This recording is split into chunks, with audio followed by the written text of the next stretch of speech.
Hey, Elliot. Hey, Brian. What's the talk of the table? Today is the first of our Zine Month Special episodes featuring two designers who are putting out some very interesting Mothership supplement zines. They are Rhodrick Magsino with ARKYVR and Jordan Boschman with the Stone Flesh Gift. Today, we're sitting down with Rhodrick Magsino to talk about ARKYVR, his new project for Zine Month. Rhodrick, welcome to the show. How are you doing? Pretty good. How you guys doing? Doing great. Doing great. I'm really excited to talk about this game. I've just been looking through it, and it looks All awesome. right. Yeah, me too. Thanks for having me on. Yeah, you've got two people with a production background, Brian more so than me, but that was my former career as well, so we're very, very excited about this. It sounds like I'm in good company. When I saw the producer's bonus was 10-1, I was like, I'm in. I'm absolutely in. Yeah, very good. So I guess to start, could you just give us the elevator pitch for this project? Yeah, so ARKYVR is a film documentary and toolkit for Mothership 1E, where players will try to make a movie in an alien-infested kill zone. So basically, you're equipped with only your camera gear, and you're going to attempt to document life in space and expose corporate atrocities while surviving the void's unspeakable horrors. And as a toolkit, you can easily hack this setting into existing Mothership modules, or you can use its own ARKYVR's scenario generator to launch brand new campaigns. So it's really flexible in how you want to use it. Love it. So with these conversations, we obviously want to talk a lot about the project that you're doing, but we also want to kind of highlight this class of Zine Month designers, like who's making these zines, who are they, what are they like, what are they interested in? So we have a few kind of questions that more focus on you, and then we'll get into the nitty-gritty of the game, if that sounds cool. Sure. So I'm curious if you could define for us, what would you say is your design ethos as a game designer? Anytime I approach a game, the most important thing to me is mood and emotion. Because I come into game design from a filmmaker background, and the whole idea is everything that you choose in your medium is intentional, right? And it's intentional to create that feeling, that mood, that suspension of disbelief. So when I'm creating a game, every mechanic I'm designing, I first come up with what kind of story and mood do I want, and then everything I do is towards that goal. Every mechanic, every color choice, everything just put someone into an idea that I have. I will say, just looking over the crowdfunder page for this game, you really get a sense of that. Like everything, I look at one image and I'm like, okay, I get the idea of the game. I get the vibe you're going for. And then I scroll down and I keep looking at more and more images and text and your awesome campaign video. And I'm like, yeah, I know exactly what this game is going to be like. Backing this game, I'm like, great, I know exactly what I'm getting, and I'm excited to get it, especially me as a production guy. That's awesome. I'm glad that came across, because I know when I was putting this game together, especially with some of my other friends who are also in film, we're coming in, like trying to create a game about corporate documentary filmmaking is so specific, but we still wanted to like somehow get a dystopian version of that across, even to non-filmmakers. What is nice about everything I've seen here is that for me, someone who works in production, and specifically like reality TV stuff, it strikes really true. But also, it feels very easy for someone who doesn't know this stuff to like get into it. Like it seems like a very easy on-ramp to this world, which is a very specific world. Yeah. In a way I really like. One of the biggest goals of writing this was I wanted it to be a functional game, but I also wanted to teach non-filmmakers how to make movies, with actual protocols. So a lot of things in the game actually reflect exactly what it's really like to make a movie. There's pre-production, production, post-production. There's different phases in how you do the production, and there's also like the way you interact with clients and the way you have these moral dilemmas while on shoots, and these different choices you have to make is all reflective based on my and several other people's experiences working in film. Just seeing some capturing the horror, then log it on a shot list. I was like, oh, a shot list as like a campaign tracker is so fucking good. Yeah, really great. Just a thing for me, I have not played or read Mothership. It's not something that has immediately been exciting to me. Reading this, I'm like, I got to read Mothership so I can better understand this. So very props to you. Thanks. I'm curious, sort of beyond your like personal experience and like work as a filmmaker, are there any other sort of touchstones or inspirations that you would highlight for this game or for this supplement? Yeah, I mean, outside from my own experiences, the main inspirations for ARKYVR, the way I was pitching it to people when I was first conceiving the idea was, imagine if you watched a movie where aliens and Grey Gardens was one movie. You ever watch the documentary Grey Gardens? It's this really good doc from the 70s that really puts into question at what point is a documentary exploitation. Oh. And a lot of people study that in terms of like, hey, it's a really good doc, but also, are they exploiting these people? And the subjects are like really interesting, and they're kind of funny at first, but they're also tragic. And it's just a really interesting documentary to watch as a meta, right? You're watching it like as like it as a documentary, not just the subject matter. I wanted to create that experience for the player as well. And to make it more interesting, I was putting the Grey Gardens into an alien setting. So it's like, here's you're faced with all these kind of like moral choices as a filmmaker, but also there are aliens trying to kill you. And so there's like multiple layers for anyone who would, for any kind of gamer, you know what I mean? Right. Because I think I came up with this concept of making a filmmaker RPG a couple of years ago, but it was really straightforward. It was in a fantasy, like sci-fi fantasy setting, but my friends were saying like, yeah, I mean, the mechanics make sense, but at what point am I going to be engaged in it in a fantastical sense? Like, it just sounds like work. Mm-hmm. And you're like, oh yeah, you're right. I need to find like, it was a matter, and then it took me a while to figure out the right system, either create a new system which wasn't working, or find the right system that this would sit really well in. And Mothership worked really well because of, one, how easy it is to just jump in, but two, it's naturally a survival horror setting, and having a documentary shoot in a survival horror setting sounds perfect, because a lot of docs feel like a horror survival setting. Yeah. That is incredibly true.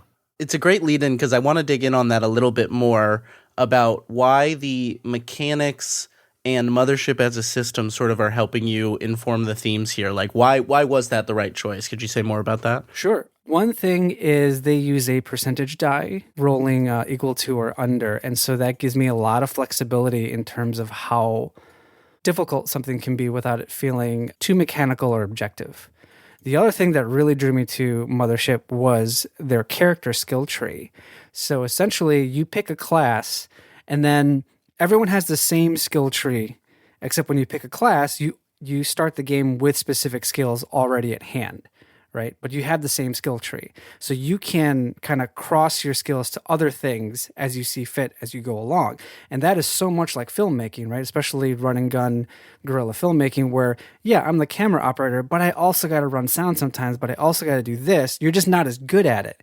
And so to have a system like Mothership that's already built in, where like, yeah, you pick a class, you can already do these things, but you can kind of spread yourself really thin and do a little bit of everything, or you can really focus on a couple things, just like a film crew.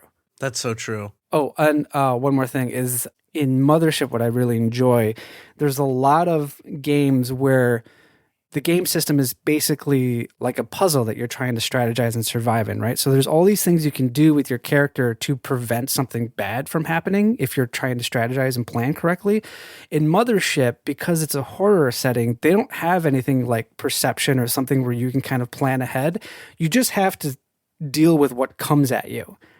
Whenever a GM describes something, that's it, right? Like, that's, you can ask questions, but you can't really prep yourself mechanically for something that's ahead. You just kind of have to like open the door if you want to try it, right? And I feel that is also very, very true to what it's like on set, because you have to be really adaptable, and it's all very reactive. Like, you have a goal, but then things are coming in left and right that you have to deal with. Yeah, that's extremely production. Yeah, just problem after problem. You're like, well, we got to get to the end of it. We'll figure it out somehow. Mm-hmm.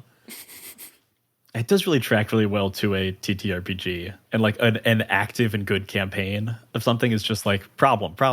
We got to figure it out. It doesn't matter how, we just got to figure it out.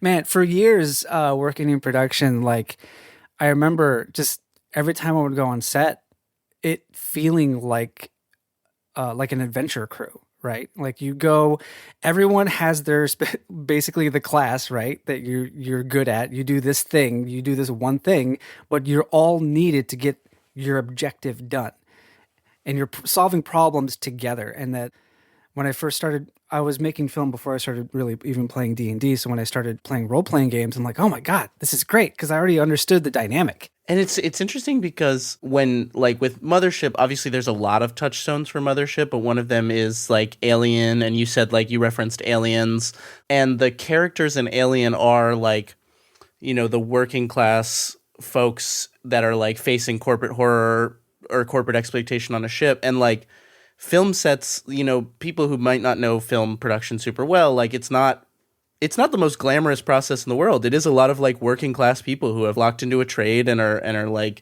unfortunately oftentimes exploited. So there's like a really strong parallel between that kind of sci-fi horror of Alien and film crews. And not that film crews are in as much danger, I want to be clear, but yeah. It depends on the crew. Depends on the crew. Yeah, and it fit well with our specific niche, which was corporate documentary. Because when you're trying to, like, it's that constant struggle of being an artist, but also satisfying like client demands. And there's always that push and pull. And having that kind of corporate dystopian setting built into the system is really nice. There is something that is really like puts a new spin on the term of like get the shot. Like you got to get the shot at any cost. And it's way more exciting to do that when there's a giant monster that is the thing you're trying to get the shot of, or, you know, etc. Mm-hmm. Yeah. Mm-hmm. Shoot footage, not guns, I think is one of my favorite lines on your page. Thanks. Really good. So I'm curious, Rhodrick, why Zine Month and sort of where are you funding and why are you funding there? So I'm funding on Crowdfunder. And I know a lot of people this year are doing Kickstarter. And I think a lot of the people who are doing Zine Month outside of Kickstarter might probably take a bigger financial hit. But I'm all for supporting the smaller businesses. So Crowdfunder has been a really good company. I funded with them last year when more people were democratizing their crowdfunding. And they were super supportive to everyone who was part of it. They were really attentive to everyone. They were even to the point on the Discord, on the Zine Month Discord, people would post like, hey, it'd be really nice to have this thing on the page because blah, blah, blah. And then someone from Crowdfunder would be on there. It's like, all right, we updated it. You can do it now. And it's like, oh, that's cool. Like, that's never happened before. Like, that's awesome. So I wanted to support them because they seem super dedicated to the people who are funding. And I really appreciate that. And I'm choosing Zine Month because while I've been publishing tabletop games since 2018, but those were like board games, right? My first introduction to like making games. And I didn't start making RPGs until really just a couple years ago. And so it's entirely new scene, right? From board games, especially like OSRs and indie RPGs. It's a completely different scene. So I don't really have anyone who knows me, right? I'm pretty much unknown. It's a whole new span of people that I'm reaching out to. And so Zine Month is nice because it helps me get a leg up in reaching more people with my ideas, you know, where I'm kind of otherwise just out in the middle of the ocean, you know what I mean? So it's really nice to have that community support. It is a great time to kind of have that buffet of games that comes out where it's like, it's the time of year where everyone's down to experiment a little more. They're like, oh, there's a bunch of cool new stuff. Let's test a bunch of new things. And it's cool to see between Zine Month and some of the indie distributors like Exalted Funeral and Knave of Cups and things like that, since they're getting more wider appeal, I feel more and more people are beginning to look at games as art. Yeah. And so, yeah, like you said, people are becoming more experimental. And with Zine Month, it's like, hey, why not? It's a zine. It's $10 or $15. Let's try it. And then it's just allowing people to try these new ways of having an experience, which I think games now is less like, you know, get points and win. It's becoming more of a, hey, let's have an experience together. How can we tackle new experiences at the table? And this game is very much the type of thing that I love, and I know we love on this podcast and on My First Dungeon, of something that is incredibly intentional and incredibly specific. Like it's getting you to a very specific experience as efficiently as possible.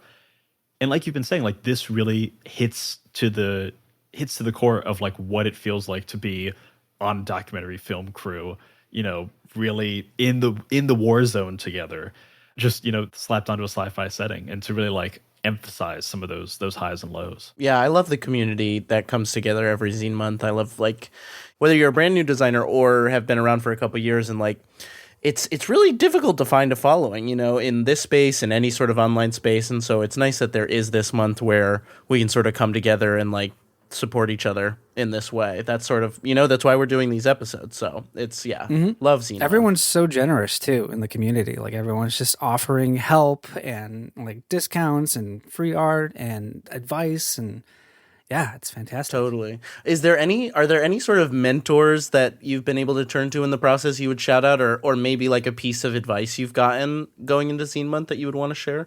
Tony from Plus One EXP has been very vocal throughout Zine Months in terms of just giving advice and having interviews with people that can give really good insight about their process and what they went through. Everything from idea conception to layout to fulfillment. When I made my first zine, I did so much research, and a lot of that research led me to Plus One EXP videos, which is them talking about this is how you write a press kit. This is how you do this. I'm just like, oh man, this is so much information, and just like it was like a crash course. And I probably wouldn't have been doing it as long as I have if it weren't for that kind of like leg up.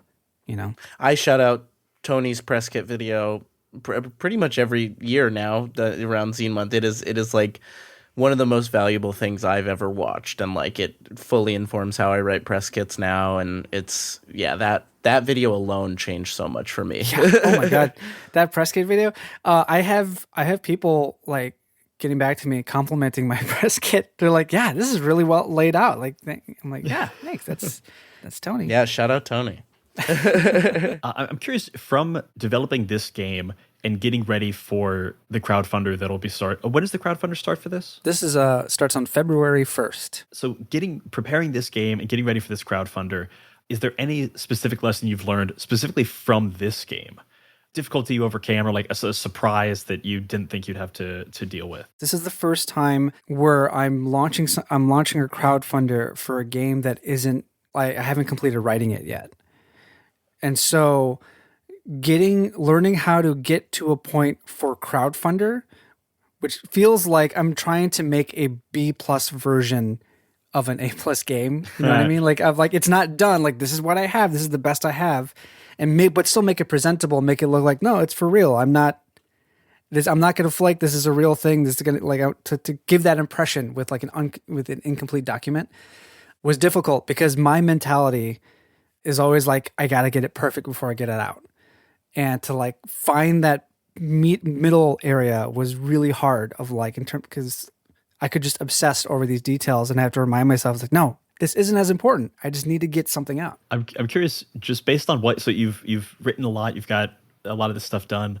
Right now, where you're at, do you have a favorite thing about the game? Like a single like ability, a single piece of artwork, single piece of writing? Like, what's your favorite part that you've written thus far? Creating these new classes for Mothership, the camera operator, sound recordist, utility technician, producer. I'm doing something different with this toolkit that Mothership doesn't usually have, which each class comes with their own. It's called primary equipment module. And it's like the piece of equipment that particular class gets right off the bat, which has a bunch of features. So like the camera operator has like their digital camera, and the sound recorder has his sound recorder kit. And it's been really fun translating like actual technical things that these devices can do for in-game mechanics. Just things like really simple practical things you would find at a camera, and trying to imagine fun ways you can use it in an alien setting. For example, the camera with night vision, right? Really simple. But how fun is it going to be when you're trying to like work your way through like a dark corridor and you can only see through the night vision camera? Like that would be, This is really fun to like conceive. And same thing with like sound, in terms of like you can record through your boom, but you got radio devices. You can tap into different radio signals and record like what kind of ghostly signals are going to be flying through the ether that you can intercept, or like all these different fantastical ways of interacting with very practical things. was really fun to like figure out. I love the robotic lav mic. Is very fun. Oh yeah, Lavi. Yeah, Lavi. Also got to highlight in terms of like, to highlight some of the goodies that people get. If they get a physical edition, they get those primary equipment modules as printed business cards, which is very fun. Yeah. The business card idea came originally from a practicality, and then we kind of curved it into something more thematic. Because I was looking up how much it cost to get, player cards printed. And I'm trying to reduce how much part of the reason I stopped making board games was because I wanted to stop doing kind of like overseas factory stuff, because trying to stay away from like just contributing to like, like mass pollution and things like that. So I'm trying to like develop more at a local level. And so I was looking up player card printing at a local level is incredibly expensive, especially for a short run. And a lot of the local places, even though they say they're local, they actually get their stuff printed overseas and then ship it in. And so an alternative, I'm like, what else can I print it on? And then I looked at, okay, well, business cards, can my stuff fit in a business card? I'm like, okay, that's incredibly affordable. And then as I was thinking through it, well, since it's like corporate documentaries, yeah, business cards, PEMs on business cards, that's perfect. It saves me money and it's thematic. And you can make some really nice looking business cards. Yeah, 100%. For pretty cheap. So, kind of rounding our way towards the end here, this is the part of the show where I give a little disclaimer that I am a guest writer on this project with you, writing up some fun NPCs. But who else is on the team here for this project? We got Alex Cheng from Cardboard Dynamo. He created Giga Robo, which is this incredible giant robot miniature game, which is a love letter to Super Robot anime. But he is acting as the film industry advisor. I've worked with him for over a decade on sets. We're very good friends. And so he's running everything to make sure I'm hitting the film themes on point.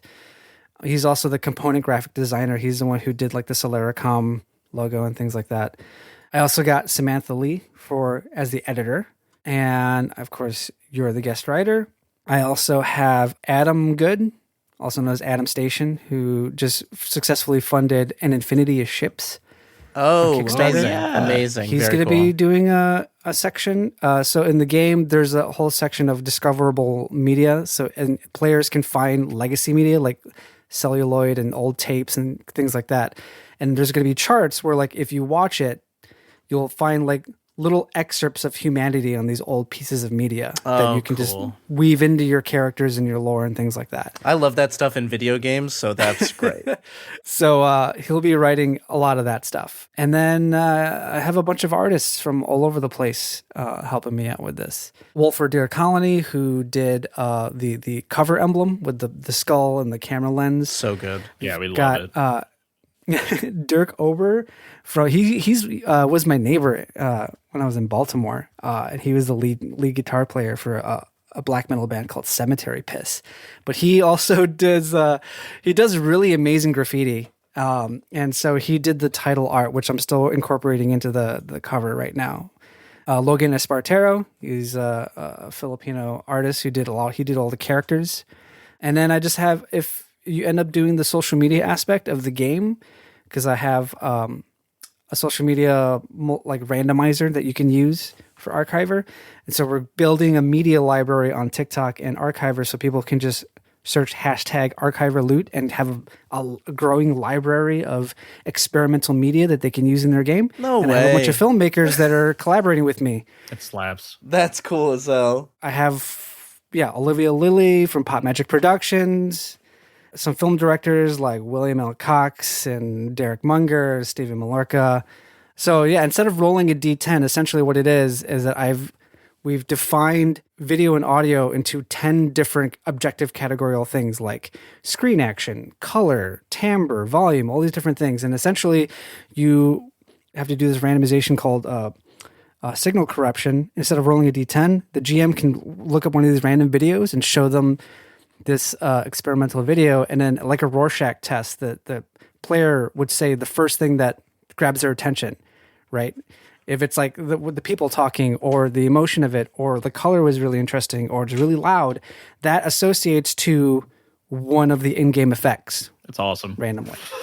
So like when your characters consume media and they get corrupted, you can actually show media to your players and have their choices affect their character. So, well, goddamn. That is extremely cool. Again, this is just another thing that we always like to point out whenever we see it, of like everything that you're doing for this campaign, be it the crowdfunder, be it the game itself, be it the supplemental social media stuff, is like it all feeds into the vibe of the game. Like if I get this game, I know exactly the vibe I'm going for. It's accomplishing the task extremely well. Oh, I love when people do this. This is gonna be great. Yeah, really good on you. That is very cool. All these little pieces are really, they're all even before launch very apparent how much effort you've put into this, which is great. Thank you.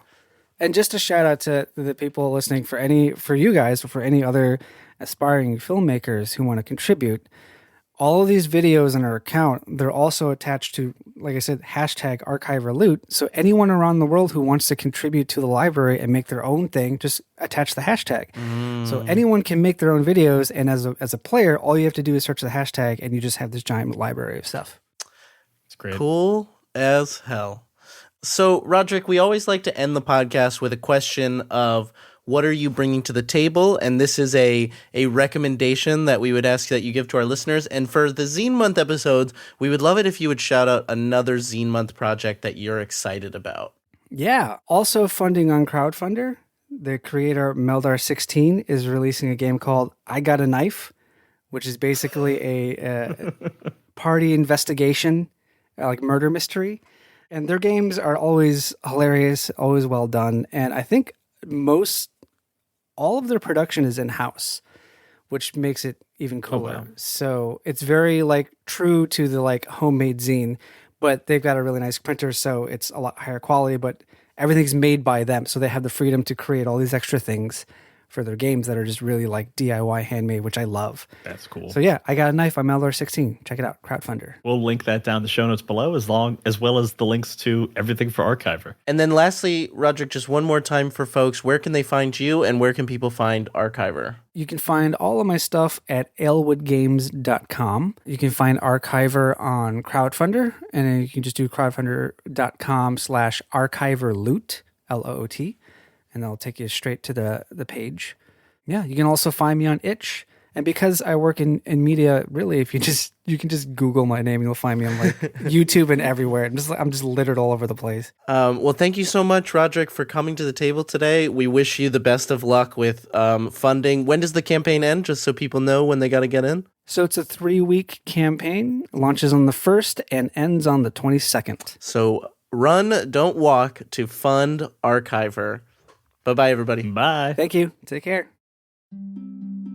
Midnight Muscadines is a cozy, dark tabletop role-playing game where light and shadow intertwine in a fractured world. Players take on the roles of marmoteers, brave adventurers who journey into the untamed wilderness to collect the elusive Midnight Muscadines, craft magical jams, and protect the fragile light of Nim. Through collaborative storytelling and resourceful gameplay, players weave tales of courage, community, and the pursuit of balance. Will you preserve the light, uncover the truths hidden in the shadows, or reshape the balance of the world forever? Midnight Muscadines is perfect for fans of Studio Ghibli and Sea of Stars who seek to capture the magic of exploration and the heartfelt adventure in a world where small heroes make a big impact. Play Midnight Muscadines as a traditional GM'd game, GM-less, or even solo. Midnight Muscadines is crowdfunding now on BackerKit. Join the campaign at pandeongames.com/muscadines. I'm Quinns of tabletop role-playing game review show Quinn's Quest, and this is Play to Find Out. Play to Find Out is an actual play podcast that brings notorious old games from the 80s and 90s back to the table.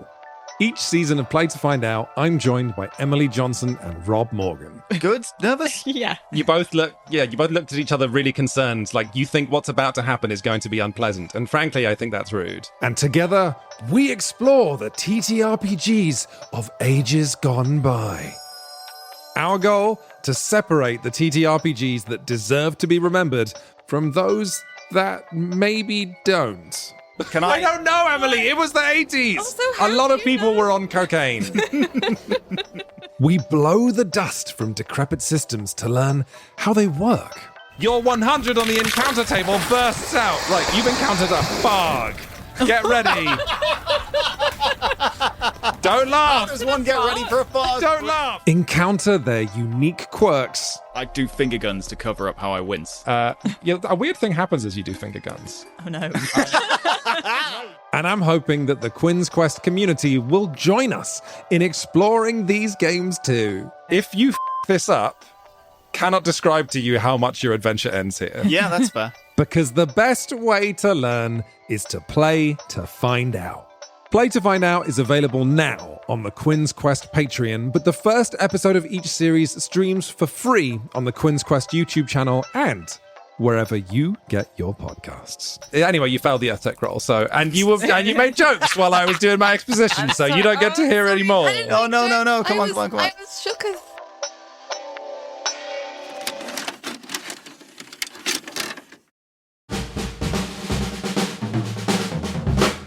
Hello and welcome back to Talk of the Table. Today, Brian and I are joined by Jordan Boschman to discuss his Zine Month project, The Stone Flesh Gift. Jordan, welcome to the show. Thanks so much for being here. Thank you so much for having me. I really appreciate it. How you doing today? Good? I'm doing all right. Yeah, chilly morning, but otherwise all right. I'm really excited to talk about this game. It's going to be very fun. Yeah. This scratches a few of my particular itches when it comes to games and horror and Glad such. to hear. So, It's very also excited. It's especially interesting for me because I have not. I mean, we're gonna get into the Stone Flesh Gift briefly here, but I have not really touched Mothership as a system, and this is the second Mothership related supplement that we've had on, and now I'm like, I gotta go check out Mothership. I'm behind the There's times. the giant swath of zines coming out for this game that apparently doesn't actually exist yet. That's true. Yeah, 1E still hasn't delivered. That's true. Oh, so I can be forgiven for being behind the times then. Okay. Well, cool. yeah. The 0th edition, I guess, has been out for 3 or 4 years, so not totally. All right, forgiven. never mind. So, Jordan, the first question that we like to ask is if you could just give us the kind of elevator pitch for the Stone Flesh Gift. It is a living ship module or adventure for Mothership that focuses on exploration and body horror. Players will stumble upon and investigate an ancient alien bioengineering factory floating through space by traversing its organs, getting real up there engrossed with the whole living ship idea. I love living ship, living building, thing that is living that isn't supposed to be living scratches an itch in me.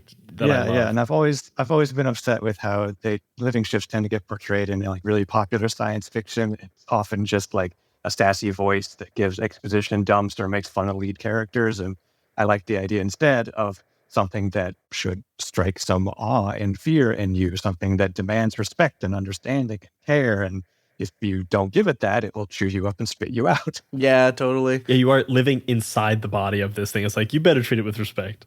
Yeah. Something recent, there was one, the latest Guardians of the Galaxy did a living ship, but they didn't go body horror enough. I think although that third movie did have a fair amount of like horror kind of vibes in it, that got a little goopy. Yeah, that their ship didn't go body horror enough. There's a thing when you open up, because I opened up the preview of the Stone Flesh Gift that you have, and I love that the first spread is this map with all of the organs.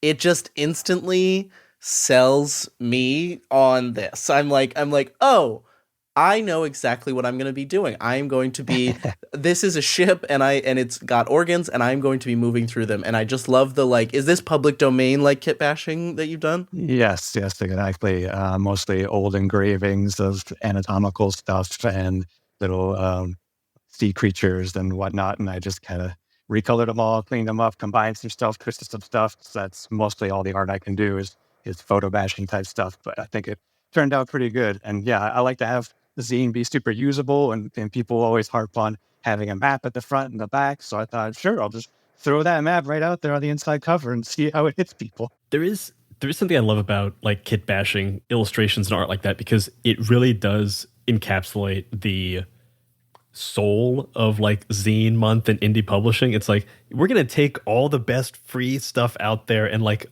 each of the individual parts are not that interesting, but then you throw them all together and it makes this really cool, interesting, unique bash of things. The artwork, I love this type of style, so I'm excited to see it. Definitely. As we've been doing these interviews for Zine Month, we've been asking all the designers a question to start off the interview.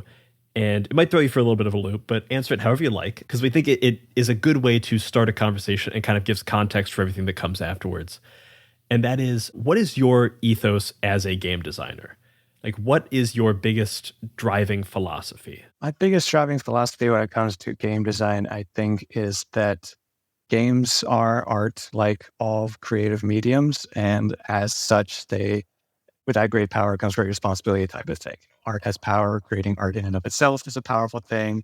But if you want your art to connect with other people, if you want to grow that power, then a responsibility to those people emerges. You're poking at their emotions. You're poking at their thoughts and pulling them into an experience of your own design. So you kind of owe it to them to try to understand them and what they want and what they might need.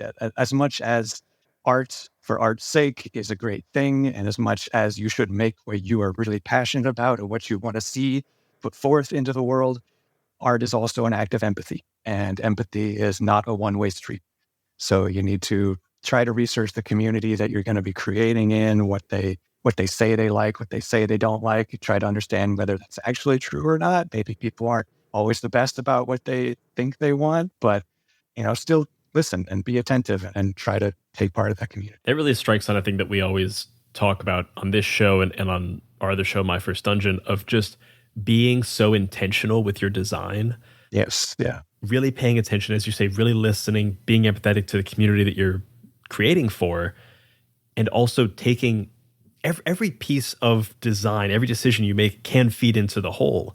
And if you take each of those decisions with care, going all the way back to what does this community want and not want, all those little decisions add up very quickly and can be the thing that make a project good or bad. Yeah, I mean, that's really what all creative processes are. It's just a series of decisions that you make in terms of carving out which this experience is going to be, and all of those build up, and so all of those matter. I also love that you talked about kind of like that art, like when you're poking at people's emotions with art, there is a responsibility there, especially when it comes to something like horror and like body horror, and making sure that you're not like, there's a line with body horror between like entertaining and interesting and just kind of like egregiously gross for gross's sake. And like, as somebody who like has played in body horror a bit, like it's like, it is a fine line. So I love that you see it that way and that as a responsibility. So I'm curious, kind of like, when it comes to this zine and body horror, are there any touchstones or inspirations of like great body horror that inspires you or inspired you to make this zine? Not particular ones, but general sort of background radiation of like Cronenberg stuff or H.R. Giger stuff. I wanted I guess the best visceral touchstone I had was that scene in the movie Alien where they discovered the space jockey corpse, just that weird elephant-headed exoskeleton-style alien dead body strapped into some sort of telescopic thing. It's like something grand and just massive and obviously very important to some alien culture, but humans don't have anything to do with this, and they're just here now and trying to make sense of it. So I wanted to try to get at that visceral sense of awe. And I did stop myself from consciously going a little bit too overboard with the body horror stuff, because while I was writing and developing this, I got COVID and quote unquote recovered from it, and still developed several new chronic health issues as a result.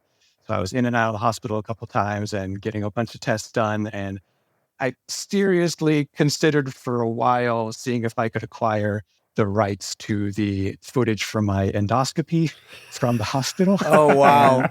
Work that into the art somehow, but I decided against it. One of those little creative decisions that make the project. I thought that might be a bit too far. Just so your listeners are aware, that's not in there.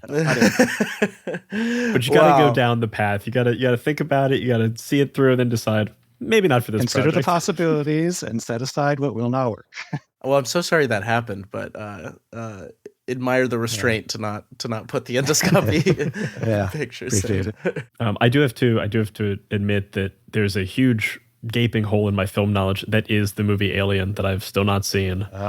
Brian, I know. Great. It's great. How does this happen so often that you get exposed on this podcast for these gaping movie? It's wild. I feel like because I studied film and I work in film and television and I watch a lot of movies, but so I have a few like glaring holes, and one of them is Alien. I'm still ashamed about it. I will watch it. You would also just love it. Like I think knowing you, I think you'd really like it. I know I'll like it. I just got to sit down. It's the same thing like I'd never seen The Mummy. And I finally sat down the other day and watched that. Also, my hot take on The Mummy, it's fine. I can't get in a fight with you about The Mummy today. I can't. I don't have the energy to fight with you about The Mummy. As someone who got my undergrad degree in Near Eastern Studies, The Mummy is fine. Well, I could see that. That perspective is fine. So we've talked about kind of the themes here of like awe-inspiring, like alien ship, body horror. Why was Mothership the right system for you for this supplement? Well, I saw just the incredible zine community coming out of Mothership. I'm sure their crowdfunding success played a large role in that, but just people, when they get exposed to the system, seem to just really fall in love with it and go headfirst into either buying all of the zines or making as many things as they can, or their nice little one-shot pamphlet adventures, which I also made one that I'm going to be throwing in for every backer for my crowdfunding campaign for the Stoneflesh gift. It just was a big well of creativity that just kept providing more and more, and I was so surprised by. And then thinking of, it's a good system for sci-fi horror, it just seemed like a natural fit. It kind of is the system in that way. It is really nice when there is such a groundswell of support around a game or any kind of community, because then it does feel like an active community, and it feels like there's new stuff everywhere you look, and it's new and exciting and it's fun and you can be part of it. And when games kind of hit that momentum, that's when they can get really fun, because the more people get involved, like the more ideas get out there, and also like the weirder and stranger ideas get out there, and that kind of creates new things, and that becomes new games. And anytime any game picks up steam like this, I get really excited. I love that you called out the like kind of existing community of third-party stuff from Mothership, because that's sort of what drew me to that game originally, was some of the existing modules. This particular preview scratched the same itch in my brain as Gradient Descent when I first started flipping through that, which is that is very strong praise. I appreciate that. Oh, for sure. But it's like, and for those who don't know, Gradient Descent is this like Gradient Descent is a mega dungeon. Like it's a chunky zine, but you're going into this like abandoned cloning facility, and it's like this deep dive and very cool. And that's like, as I was reading through this is what like I love about these Mothership things. I had that same vibe where it was like, this is a world I want to just like not dive into, but like crawl through. There's like, that's the thing with a good Mothership zine. It's like, I want to like crawl through this. No question, just praise. I really appreciate it. I do want to dive in a little specifically to your crowdfunding campaign. So just specifics for people who may want to support this. Where are you crowdfunding? What are the dates of the crowdfunding campaign? And what are the rewards people can get if they back the game? I am funding on Crowdfunder. That's Crowdfunder without the E at the end. And I have 4 main reward tiers, a digital one, a print and digital one, and then 2 that are either all digital or print plus digital that will also include digital copies of every other RPG supplement product that I have made so far. And like I said, each of those reward levels will also get my new 1-page pamphlet, one-shot adventure from Mothership called So You've Been Chump Dumped, that starts with the players being scammed on cheap jump ship tickets and launched into the void of space in nothing but their vac suits, drifting helplessly and are saved by a mysterious force that sets off the pamphlet adventure. That's fun as hell. That's really cool. That's a good little bonus gift. And then what are the dates crowdfunders running? Yes, the crowdfunder will run from February 1st to February 29th. It's my first RPG crowdfunding campaign, so I kind of felt like I wanted that full month buffer just to give people as much time as they needed and see how this works. People are going to be checking out zines all month, so I'm sure giving them as much time as possible to find yours is a good idea. And I'm curious, what brought you to crowdfunder and what brought you to Zine Month this year? Like, what was the kind of motivation there? Well, I had been keeping tabs on Zine Month since the first year that it started, and just saw the awesome creativity coming out of it, and knew I would like to be a part of it, but didn't really feel like any of the projects I was making were a good fit for it. But then as I was writing the Stoneflesh Gift and sort of the size of how big of a book it was going to be and how much art was going to go into it, and also some of the personal themes that were kind of interwoven into it, that it felt like more of a personal project to me than all my other RPG stuff so far. So I thought that would be a good, heartfelt starting project for my first Zine Month. And in terms of my choice of platform, I honestly can't support Kickstarter in how they run things anymore, and how they just completely disregard their own AI art policy constantly, and even mark projects that clearly label themselves as saying that they steal art from other artists through their AI services that they use, and still labeling them as projects we love, even though they violate their own AI art policy. I just can't get behind it anymore. So I looked for the official Zine Month partner, which is Crowdfunder, and thought I'd give it a go. Hell yeah. And then for this project, are you the sole author on this, or are there any other team members that you'd like to shout out? Yep, it's all me, solo effort, all writing, art, editing, layout. I'm really bad at layout, so this was a massive challenge for me to set all this up, but I think I did a good job. I even went through and made every single item name, creature and hazard name, and organ name hyperlink in the PDF for you to click through and go everywhere, wherever you want across the digital PDF, and all the organ numbers correspond to the page numbers you'll find their description on, and just really try to go all in and making this as usable as I could. It is those little things that make all the difference. I am curious, when anyone kind of chooses to wear all the hats in something, what did you learn from this project that you maybe didn't anticipate going into it? Because like you said, you're doing layout, you're doing art, you're doing writing. What were the unique challenges that you found with this project in particular? Well, I've been experimenting in writing and doing some RPG projects for a while, so I was accustomed to that. And my day job is I am a freelance RPG and board game editor, so I was okay on the editing side. Like I said, layout was a big challenge, and art is often a big challenge for me as well. But I honestly had to learn the most about printing and fulfillment and distribution and shipping laws and VAT taxes and just all of that stuff that is just not what I normally deal with in any part of my day-to-day life. And that was a big learning experience for me. And that's kind of, I think, the biggest hump for anyone trying to step foot into this Zine Month and crowdfunding arena, is just actually getting the practicalities of how do I get this book in people's hands. It's by far the least sexy part, but it is one of the more important parts, unfortunately. Definitely. And the whole solo effort mostly comes out of just necessity. I don't have the money to collaborate with people and then pay them what they're worth, or to hire a fulfillment center to work with. So I've got to set the time aside wherever I can find it to figure this out as best I can on my own. Well, I mean, looking at the samples in your press kit, it seems like you're doing that. So I'm excited to see it. Thank you. I appreciate it. I am curious. I've been asked this question of a bunch of people, because anytime I work on a creative project, there's always something that is like my darling, the thing that I love, that whether or not it's the best thing in the book, it's what I think is the best thing in the book. What do you think is the best thing in this supplement? Again, like you said, it might not be the best thing that most people love about the book, but for me personally, I'm a little bit proud of how I handled what I call the neural link for most of the organs. So I really wanted the organs in this living ship to have some actual character to them and not just be a weird, gross organic space that players are moving through.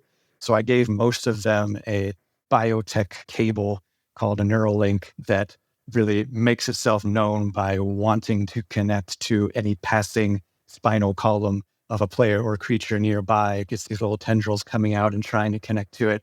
And if you allow yourself to connect to this neural link, then some of the organ's thoughts and feelings will be communicated to you as sort of a metaphorical experience. So there's a 1d5 roll table for most of the organs the warden or GM can use when you connect to them to kind of just give you a metaphorical taste of what that organ is feeling or what it's thinking or what its goals are. Some of them have a little bit of personality and want to affect some change within the ship, and just communicate that to you through this weird experiential description. That sounds very cool. That's extremely cool. Yeah, also just imagining as a player how creepy that would feel, like having that described. Yeah, I had to kind of add a note for the game master in the book that says, like, your players are going to be nervous about these things and wary of them. Encourage your players to connect with them. Don't make them a threat.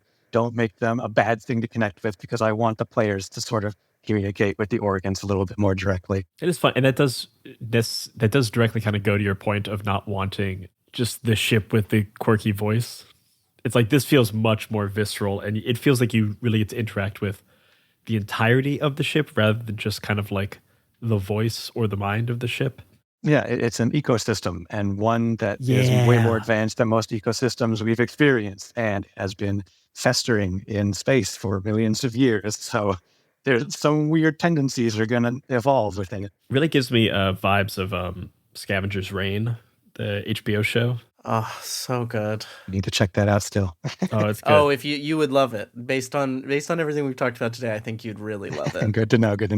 I really love the balance that you've struck here of awe-inspiring plus body horror, because like I think that is tricky. I think that that's something that like, yeah, this isn't a gross out book. As much as there is gross things in it, it's not a gross out book. I tried really hard to aim for that. I did not want this to be a gross out book, because that's easy. That's facile. That's pedestrian. I don't want that. I want gross out horror that makes you think, you know? Yeah. And yeah, that's based on the way you just described this Neuralink thing. I really like that. I really like that it's like encourage the players to engage with the ship. Like it's pushing back against the like, you're not just in this ship to like, you know, blast holes in the walls and make off with loot. Like it's an exploration. It's an understanding. Like, yeah, gets at that sort of, well, I can't even think of the word the genre I'm trying to even talk about, like almost cosmic horror-y vibes, like a little bit like that, like want to understand. Really like what you said,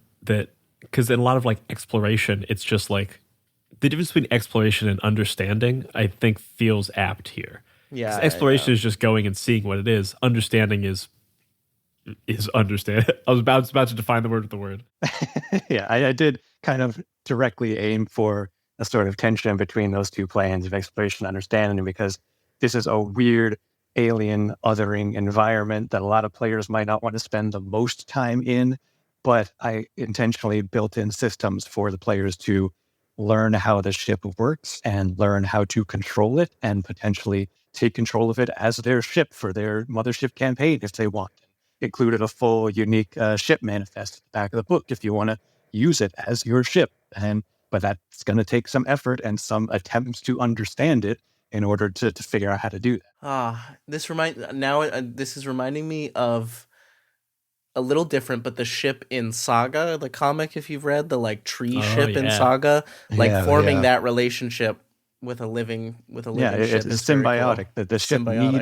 The ship needs some things from you in order for you to be able to take control of it, and it's up to you whether you want to help the ship out.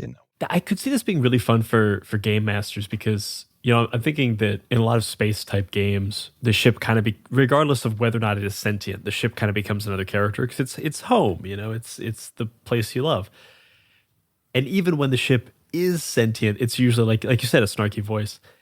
It's got to be a fun experience to be able to like role play this whole organism that is both home and community and ecosystem and living being. Like, what does it mean? What does it say about the crew if the ship gets sick and, like things? Yeah. Yeah, exactly. Yeah. Oh yeah. You could really like use it to mirror what is happening on with the crew. If the crew does well, it's happy. What does a ship look like when it's happy? What happens when it gets sick? What happens? Yeah, definitely. And like with a regular spaceship, fuel is always an important factor, but you can find a resource of fuel somewhere in another ship or a station or something. But this is a living ship, What kind of fuel do you think you're going to have to give it in order to power it? What are you going to do to acquire that quote unquote fuel for this organic ship? And so on. Oh, so many little things that you can just like build. Like, oh yeah, you could just like build a whole campaign off of this. That's very cool. Yeah, that's gonna linger. That's gonna fester. Yeah. Sometimes things hook their way into Brian and I's brains and then fester. Well, we just got done playing a campaign for my first dungeon of the game Orbital Blues, which in that the ship is just a mundane ship. But I'm just thinking like the whole point of Orbital Blues is like everyone gets really sad.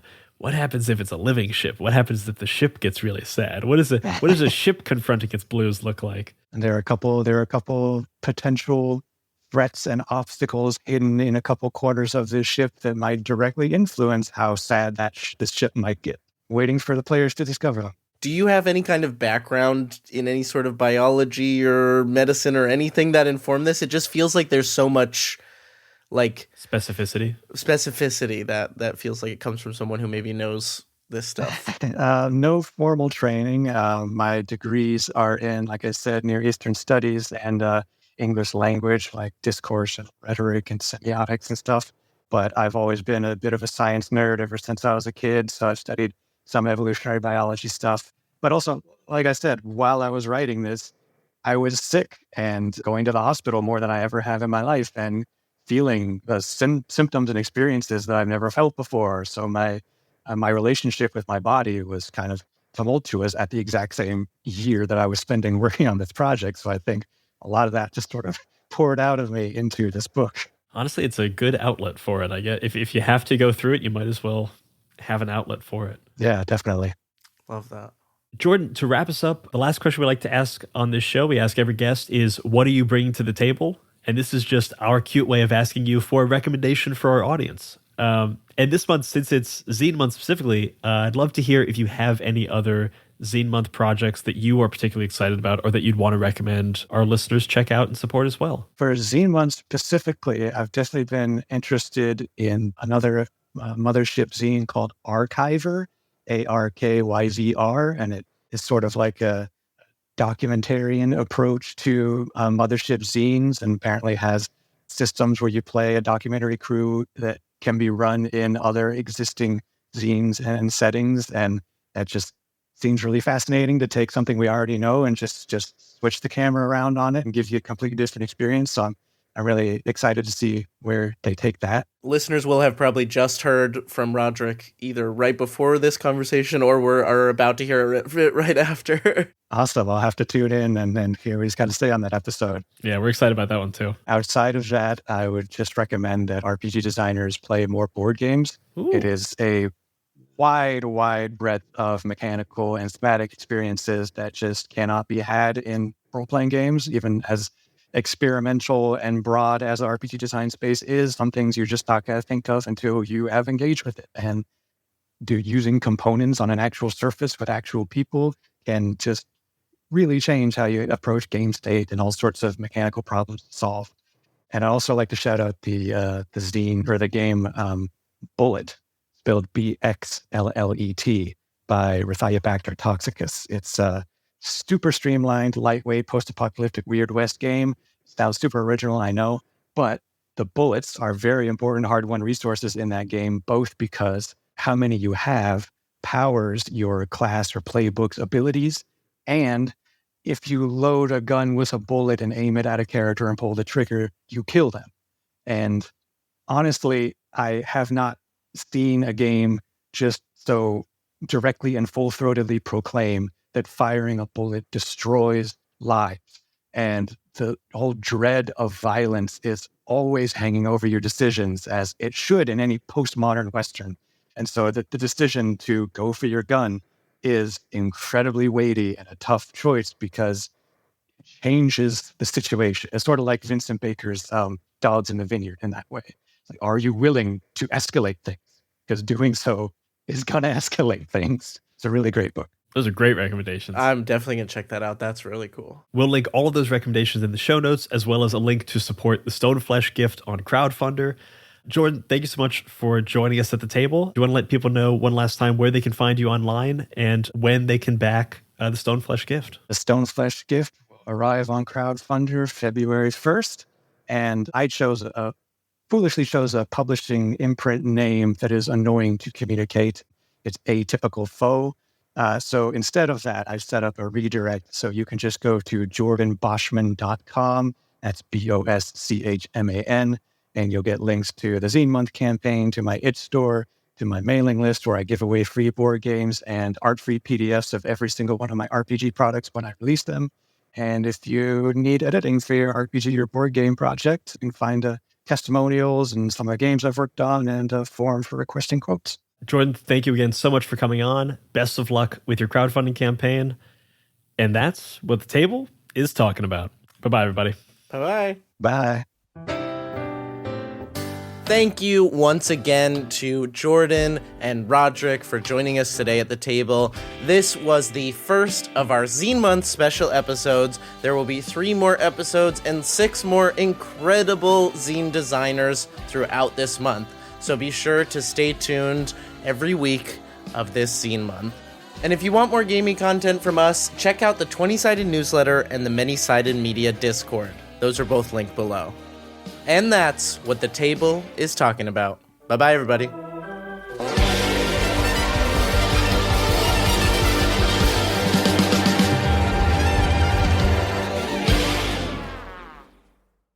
If you're hearing this, that means you listened to every last second of this episode.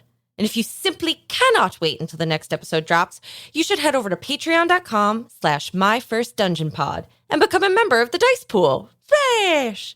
For just a few bucks a month, you'll get cast talkbacks, original games, and a full-length bonus actual play each and every month. As of the end of 2023, there's already over 20 hours of bonus audio, plus a whole bunch of other goodies to enjoy. So head on over to patreon.com/myfirstdungeonpod and jump on into the Dice Pool. We'll see you there. Splash!